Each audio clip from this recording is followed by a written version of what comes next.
প্রত্যেক দেশের নেভির শক্তি বৃদ্ধিতে ডেস্ট্রয়ার ভূমিকা অপরিসীম থাকে। শত্রুর ভূমিতে গভীর আঘাত হানতে যেমন ডেস্ট্রয়ারকে কাজে আসে, তেমনি শত্রুর যুদ্ধজাহাজকে রুখতে ডেস্ট্রয়ার মুখ্য ভূমিকা পালন করে। মাল্টি মিশনের জন্য একে ব্যবহার করা হয়। পৃথিবীর অন্যান্য শক্তিধর দেশ সময়ের সাথে সাথে ডেস্ট্রয়ারগুলিকে আপগ্রেড করে আসছে, আবার নতুন প্রযুক্তির সাহায্যে নতুন ডেস্ট্রয়ার তৈরি করছে। ভারতীয় নৌবাহিনীর ডেস্ট্রয়ার সময়ের সাথে সাথে আপগ্রেড করা হয়েছে, এমনকি হচ্ছে। শোনা যাচ্ছে ভারত নতুন ডেস্ট্রয়ারের উপর কাজ করছে। ভারতীয় নৌবাহিনী অনেক উন্নত মানের ডেস্ট্রয়ার ব্যবহার করে, যেমন কলকাতা শ্রেণীর ডেস্ট্রয়ার।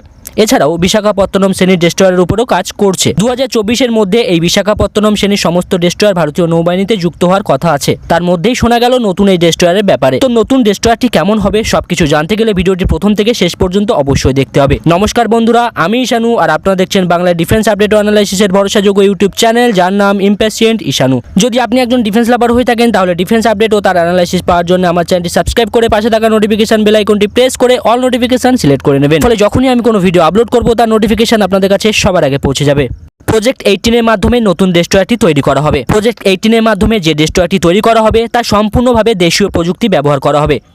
কলকাতা শ্রেণীর ডেস্ট্রয়ার এবং বিশাখাপত্তনম শ্রেণীর ডেস্ট্রয়ার থেকে অভিজ্ঞতা নিয়েই এই ডেস্ট্রয়ার তৈরি করা হবে।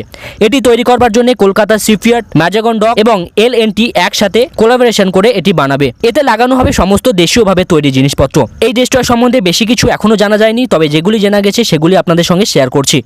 মনে করা হচ্ছে এই ডেস্ট্রয়ারের ডিসপ্লেসমেন্ট হবে প্রায় 9,000 থেকে 13,000 টন মতো।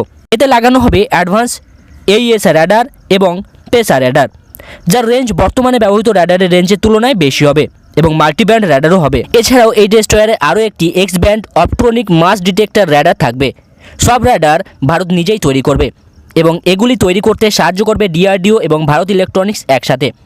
এছাড়াও ব্যবহার করা হবে অ্যাক্টিভ অ্যান্ড প্যাসিভ এরেশনার। এই ডেস্ট্রয়ারকে পাওয়ার দেবে ইন্টিগ্রেটেড ইলেকট্রনিক প্রোপালশন, যেটি তৈরির জন্য অলরেডি DRDO এবং L&T কাজ শুরু করে দিয়েছে। এছাড়াও প্ল্যান করা হয়েছে যে দুটি গ্যাস টারবাইন ব্যবহার করা হবে, যার প্রত্যেকটি 36 মেগাওয়াট পাওয়ার জেনারেট করতে পারবে। এছাড়াও দুটি ইলেকট্রনিক প্রোপালশন মোটর প্রায় 20 মেগাওয়াট পাওয়ার জেনারেট করতে পারবে। ওয়েপন হিসেবে ব্যবহার করা হবে next generation missile defence system. অ্যাটাকের জন্য ব্যবহার করা হবে ব্রহ্মোস 2 হাইপারসনিক মিসাইল।